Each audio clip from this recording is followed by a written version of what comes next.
Chapter 27, Self-Management. So the fundamentals of radical behaviorism is that the causes of behavior are found in the environment. And then when we can't see those like external factors, then we tend to look more internal. And this is when we start to look at self as the controller of the behavior. And Skinner was the first to apply the philosophy and theory of radical behaviorism to actions considered to be controlled by the self. And he talks about this in his textbook Science and Human Behavior in 1953. He talks about two response phenomenon. So one is the controlling response. So this affects variables in such a way to change the probability of the controlled response. And the controlling response may manipulate the variables of which the controlled response is a function.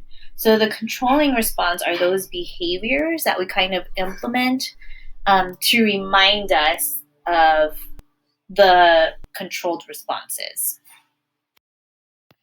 So in self-management, the controlled response is a target behavior that a person wants to change.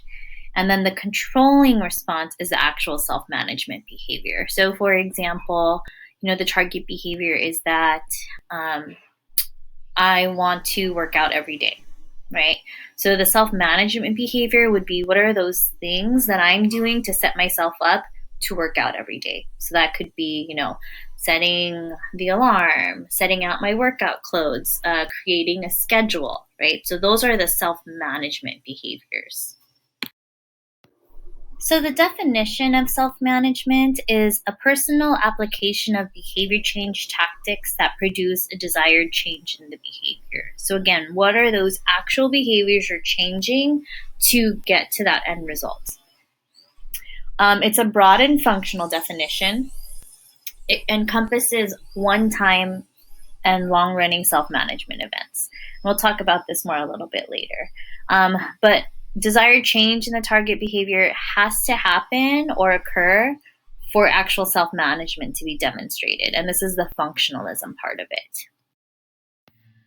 Self-management is a relative concept in that a behavior change program can mean it's a small degree of self-management that's taking place, or it can be a whole, large spectrum of behaviors that we're changing, right? And this is designed and implemented by the person. It can also occur on a continuum, and that continuum means that the person controls one or more components of a behavior change program. When user implemented, all procedures should be described in detail. So oftentimes when we're implementing or creating these self-management programs, that can include the teacher, the therapist, the parent, on behalf of an individual that's supposed to then implement this self-management program. So when we do that, we want to make sure that everything is described in detail so that the person can actually self-manage and know what they're self-managing. And then there's self-control versus self-management. So sometimes they're used interchangeably, but they're actually very different, right? Self-management references how a person is acting. So they're acting in some way to change a subsequent behavior or that ultimate goal, where self-control can be misleading, right? So self-control says that there's something that is controlled within that person that changes the behaviors. There are several applications of self-management that we probably use every day. So one of the applications is live a more effective and efficient daily life. So an example could be, writing notes to ourselves, placing things, by the doorway so we don't forget them, Post-it notes, to-do lists, calendars, schedules, right? Another application is breaking bad habits and acquiring good ones.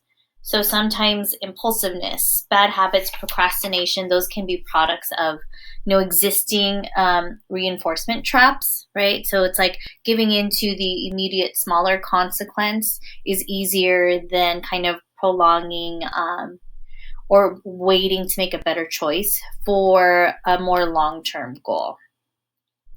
It can help us accomplish difficult tasks. So if you think about a difficult task that you've been presented with, what are some of those self-management skills you've used to accomplish that difficult task? And then lastly, achieving personal goals. So like a common one is, weight loss, quit smoking, things like that. Maybe picking up a new language, learning how to play a musical instrument, right? So we kind of set these self-management goals to reach that ultimate goal.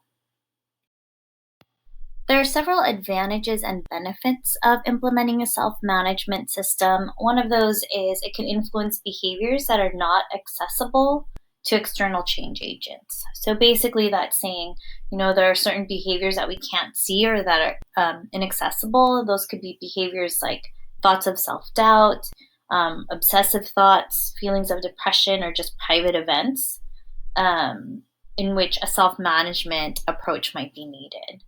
Sometimes a behavior a person wishes to change needs to be prompted. Another one is external change agents often miss important instances of behavior. So a great example of this would be in a large classroom. So sometimes, appropriate behavior can go unnoticed or not reinforced because the teacher is having to deal with so many students, where if we are able to teach them a self-management system in which they can evaluate their own performance, get feedback, provide their own feedback, self-deliver reinforcements or rewards, how to implement error correction, and how to seek help or reinforcement or attention from the teacher. So those are all advantages. And then lastly, it can promote generalization and management of behavior change, right? So we want this behavior to continue after treatment, outside of a treatment setting, and the one way to do that would be to implement self-management skills. And then I already said lastly, but this is actually lastly on this slide. A small repertoire of self-management skills can control many behaviors. So once we've taught this person how to apply self-management tactics, they can actually potentially control a lot of other behaviors, right? So there's self-monitoring, observing, recording. So think about ways that you self-manage. Like I said, making a to-do list, creating a calendar, a schedule, things like that. People with different abilities can learn and implement self-management skills effectively. So that means wide-ranging ages, cognitive abilities, have successfully used self-management skills.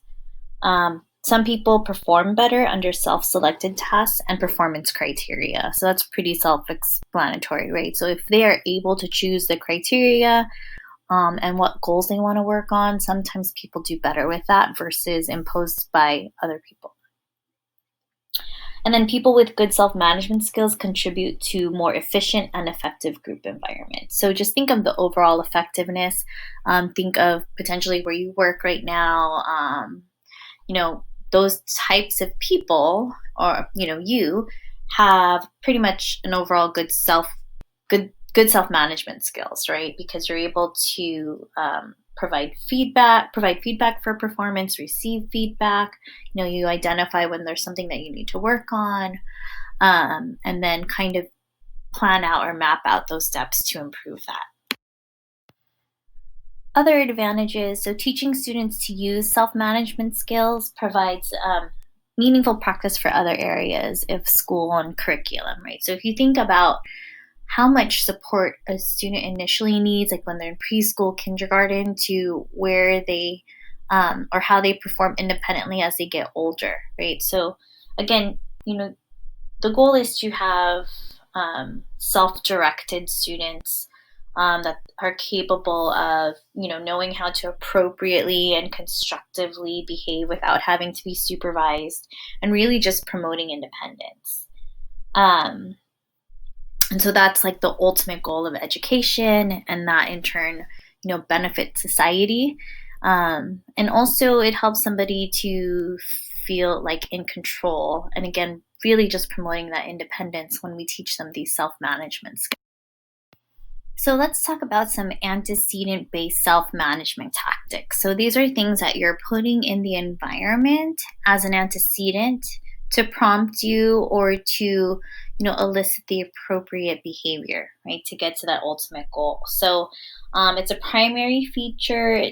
It requires manipulating events or stimuli antecedent to target the behavior or the controlled behavior. And two of those main things, or two other terms, it can be referred to as environmental planning or situational inducement. So here are some antecedent-based self-management tactics. So they're on page 587, and we'll go into more detail into each one. So the first one would be manipulating motivating operations to make a desired or undesired behavior more or less likely, providing response prompts, performing initial steps of a behavior chain, removing materials required for an undesired behavior, limiting the undesired behavior to restricted stimulus conditions, and then dedicating a specific environment for a behavior. So the first one is manipulating motivating operations. So the general strategy is to behave in a way, the controlling behavior, that creates a certain state of motivation that in turn increases or decreases as desired the subsequent frequency of the target behavior or the controlled behavior. So some simple examples would be like, I don't go to the grocery store hungry, right? So I'm going to make sure maybe I eat a little bit of a snack before I go grocery shopping so I don't buy everything. In contrast, maybe later on I have a dinner party that I want to go to, or I know I'm going to my favorite restaurant, so maybe I'll skip lunch so that I can have a bigger appetite and really enjoy the food, right? So I'm manipulating my motivating operations. Another tactic is providing response prompts, right? So those can look like several things. They could be visual, they can be auditory, textual, symbolic, right? And then you can have generic response prompts or very specific response prompts. So if you think of generic, it could be placing something that maybe isn't directly related to that target behavior you want to change, but when you see it, it reminds you. Specific response prompts, those could be, Post-it notes, right? And you write down specifically what it is that you need. Now with smartphones, right, you can set timers, you can set alarms, and within those timers and alarms, you can be very specific, right? At this time, I need to work out. At this time, I need to take something out of the oven. At this time, I need to, practice playing the piano, right? If you're thinking of those skills that you're trying to increase. And then prompt repeated performance of a behavior in a variety of situations and settings. So one example that they give is in the textbook, page 588, is you would cut out zap cues and place them in different locations throughout the house. And then anytime you see that cue, you'll be reminded to do one of your self-selected target behaviors. So again, that can be very generic, right? Zap might not mean anything until you've created that kind of contingency. So I know one example was like, so now every time I see this, it reminded the father to then, interact, have a positive interaction with one of their children, right? I know. Why would someone need a prompt for that? But maybe that's a goal they're working on. Supplemental response prompts, so that's provided by others. So an example might be like if you're trying to reduce inappropriate behavior, smoking, drinking, eating. So now you've kind of, recruited like somebody to keep you accountable for those things. Performing the initial steps of behavior chain is another tactic. So if you think of, when you don't want to forget something or you're trying to work on bringing something every day to work, right? The initial step might be putting that by the door before you leave, placing it in your car, things like that. Removing items necessary for an undesired behavior. So if I'm trying to stop eating junk food, right, I'm going to make sure I don't have any junk food in my house. If I want to quit smoking or drinking, I'm going to make sure there's no cigarettes or alcohol, right? There's other things. Those are primary examples and common examples. Another is limiting undesired behavior to restricted stimulus conditions. So you're going to decrease the frequency of a behavior by limiting, those situations or settings in which you're allowed to engage in them. So if we go back to, becoming a social smoker, a social drinker, right? So maybe on special occasions, you're kind of trying to cut back on sweets, right? So we have cheat days, or somebody's birthday, it's okay to have birthday cake. And then dedicating a specific environment for a desired behavior. So this is when we reserve or create an environment in which that person will only engage in that behavior. So you think of, studying behavior. Where do people usually go to do that, right? Starbucks, the library, to work out, right? Some people have a home gym, or they actually end up getting a membership to a gym. So self-monitoring is a clinical application of self-management. So this is when a person observes his behavior systematically and records the occurrence or non-occurrence of a target behavior. So now there's like several apps or ways that somebody can self-monitor, right? Like if you think about calorie counting apps. And oftentimes when you're self-monitoring, that in itself will change one's behavior. So if I had to, count every calorie that I was intaking because my ultimate goal was to lose some weight, right? The fact that I'm already tracking my calories would probably change my behavior, right? So, oh gosh, do I really want to have to input this? This calorie intake, or do I want to save it, or do I want to keep the count low, right? So those already kind of change. And there are a variety of ways, as I kind of mentioned on the previous slide, that we can implement or use self-monitoring, also with our students and our clients, right? If we're wanting them to self-monitor, how many interactions they had with friends, or, their food intake, or if they tried something new, right? So there's different ways, and when they have to actually take their own data, that can change their behavior. Another thing is that we don't usually use self-monitoring by itself. Within a self-monitoring procedure, right, we are using differential reinforcement. We might be implementing some type of token economy or delayed reinforcement system. We're placing that maladaptive behavior on extinction. And then we have self-evaluation. So this is comparison of a person's performance by him or herself with a predetermined goal or standard. So this also involves self-monitoring with setting a goal. And it can also be called self-assessment. So a lot of times you can think about work productivity, right? So if you are in the field and you're having to do supervision, maybe your goal or your standard is to meet a certain number of billable hours or supervision hours, right? So that would be your self-assessment. It's how many hours did I actually complete versus this goal or this standard. That can also be in sales, right? So work productivity is a great example of how we use self-evaluation. So self-monitoring with reinforcement. So again, self-monitoring is part of an intervention package, and it includes reinforcement. The reinforcement could be for achieving self-selected goals or for achieving teacher-selected goals. And then the reinforcers may be self-administered or teacher-delivered. So for example, if a goal for a student, and I had actually a patient where he needed to consume, his food because he wasn't eating enough.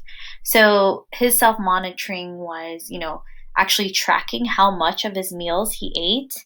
And we would also track. And then he would track and we would track. And if our tracking matched, then he was given some type of reinforcement for that, right? So that was a staff or teacher selected goal. And then, that can also be a self-selected goal. So if we were to look at that kind of eating, consuming maybe more healthier foods, right? Or it could be losing a certain amount of weight. Okay, so sometimes we'll say, if I, get down to this many pounds, then I can go shopping for a new dress, right? So that would be an example of a self-administered reinforcer, where teacher delivered would be, once that patient consumed more food and his tracking matched our tracking, then we would provide him with the reinforcement. So why does self-monitoring really work? And there are some behavioral mechanisms that make it effective that we might not really understand, but for some reason they work, right? So it does consist of covert behaviors. So actually identifying what that behavior is and then having to record it changes the behavior. And then it can be confounded by other variables. So within that self-monitoring system, again, it's part of a package with other contingencies. So there's some type of other reinforcement or reward that we earn by implementing these self-monitoring procedures. Other hypotheses is that it evokes self-evaluative statements. So a lot of times, we'll say like, I was bad today or I was good today. And we use those terms when we're talking about like maybe eating healthy, right? Or again, thinking of the smoking behavior. And we'll often say, oh, I was good today, I was bad today, or I'm going to be good today. So it's also kind of like negative reinforcement. So we exhibit the appropriate behaviors to kind of remove the aversive of having to say if we were bad today. So some guidelines and procedures for self-monitoring. Provide materials that make self-monitoring easy. Provide supplementary cues or prompts. Self-monitor the most important dimension of the target behavior. Self-monitor early and often. And then reinforce accurate self-monitoring. So materials that make self-monitoring easy. So when you're thinking of a system, right, we want it to be easy and efficient. There's a variety of ways. Again, you can use paper and pencil, wrist counter, pennies in different pockets. So for that example, you might have pennies or paper clips in one pocket, and then every time you exhibit the desired behavior, you would move it over to the other side, right? So I guess the main thing would be making sure you remember which pocket you started with. Again, there are so many different things with technology now on smartphones, and there's seriously an app for everything, right? We talked about this earlier, so supplementary cues or prompts, so providing a variety of stimuli to prompt the self-recording, so it can be auditory, so maybe you set a timer or an alarm. It can be visual, again, written instructions or symbols, and then tactile. So there are other types of timers that kind of vibrate, or like pagers or wristwatch that kind of signal through the vibration that it's time to record. And it's important to think of the dimension of the target behavior and monitor the most important dimension, right? So an example in the textbook is somebody that wishes to lose weight by eating less food. They can measure the number of bites throughout the day, so that'd be count. The number of bites per minute during each meal, that would be the rate. How much time elapses from the time between him sitting down and the table when he takes his first bite, right? So that would be latency, in response time. However, those daily measures would provide them with some quantitative information about the eating, but none of the dimensions would be as directly related to his goal as, counting the number of calories that he consumes. Another example would be like on-task behavior. A student can exhibit on-task behavior by sitting at their desk, looking at their paper, writing, looking at the speaker, but if they're not producing any work, we have to look at what dimension of the behavior we're actually measuring. Make sure to self-monitor early and often. So make sure that you're tracking each occurrence of the behavior. It should be self-recorded and as soon as possible. And self-monitoring should not disrupt the occurrence of the target behavior. Make sure to reinforce accurate self-monitoring. So anytime that they are recording appropriately and accurately, you want to make sure that you really reinforce that behavior. And then a more general term could be like self-administered consequences. So just like there's self-reinforcement, there are also some types of punishment procedures that could be administered when the maladaptive behavior occurs. And these are the different types of self-administered consequences. You have self-administered consequences that increase desired behavior. So you're looking at negative and positive reinforcement. There are self-administered consequences that decrease behavior. So you're looking at negative and positive punishment. So just think of, some types, like sometimes there's the swear jar, right? So anytime you say a curse word, $1 goes in the swear jar. Like that's an example. One would be like if you're trying to decrease cursing, right, and you have like a rubber band on your wrist, and every time you exhibit that behavior, you snap that rubber band, right? Those are just some examples that they provide in the book. So recommendations for self-administered consequences, make sure they're small, easy to deliver consequences. So just like with our clients and our students, that we always say that we have to make sure we can follow through. Set a meaningful but easy to meet criterion for a reinforcement. So again, just like with our clients, we don't want it to be something that they can't reach. Eliminate bootleg reinforcement. So an example for that might be, and I think this is the example they provide in the book, is that this individual set a goal for himself, and when he met that goal, he was allowed to have like a certain type of beer or brand of beer. So on days that he didn't meet that, he was allowed to have a beer, but it wasn't like that great brand of beer. So he was still getting reinforcement, just kind of lower quality. And so that was an example of the bootleg reinforcement. You can also put someone else in control of delivering the consequences if necessary, and then making sure that you keep it simple. Other self-management tactics include self-instruction, habit reversal, self-directed systematic desensitization, and then mass practice, which we'll go over in the next few slides.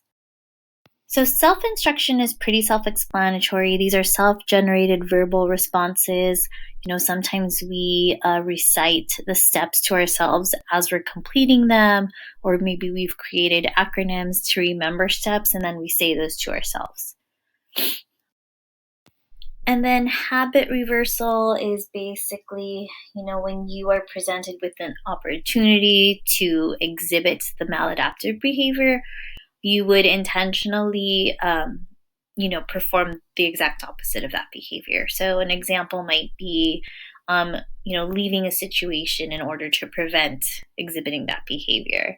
Another one might be, an example in the book is a nail biter observes herself beginning to bite her nails, so she might squeeze her hand into a tight fist for 2 to 3 minutes in order to stop or to prevent herself from biting her nails. Self-directed systematic desensitization. So this is usually substituting one behavior for the unwanted behavior. So this works really well with like fear, anxiety, sometimes phobias. And usually that behavior is some type of relaxation or muscle relaxation, maybe taking deep breaths. So there's an example in the book where maybe somebody has a fear of cats, right? So you go through a hierarchy of different situations from least to most fearful. And then as you gradually expose yourself to these situations, you're learning how to systematically desensitize yourself from them. So maybe you're first imagining the situation, learning how to cope, and then maybe actual real life situations. And then mass practice is when you force yourself to exhibit the behavior over and over again once you've exhibited it. So, sometimes you hear stories about, when parents catch their children smoking, so then they make them smoke the whole box of cigarettes, right? Maybe, if you're going to eat the cookie, and then you're going to make yourself eat the whole box of cookies, and then you end up feeling sick, right? So those are examples of mass practice. One example in the book is that someone, who had rigidity or had to engage in this routine of over-checking their room, right? Or like certain places in the house, or went through this kind of OCD routine.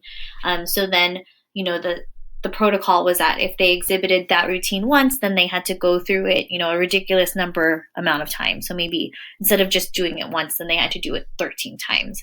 So ideally it would be like them just getting sick of having to do that they don't want to do it again. And then some considerations in conducting an effective self-management program. You want to specify a goal and define the behavior to be changed. So just like when we've talked about behaviors before, having an operational definition and then being very specific. Begin self-monitoring the behavior. Contrive contingencies that will compete with natural contingencies. So again, thinking about this program and how it fits into natural contingencies in one schedule. Go public with your commitment to change your behavior. So a lot of times, now that we have social media, people will declare these challenges or goals that they've set, and going public helps keep you accountable. Get a self-management partner. So a lot of times you're doing challenges with friends, or, there's challenges at the gym that you work out at. and then continually evaluate the self management program and then redesign it as necessary.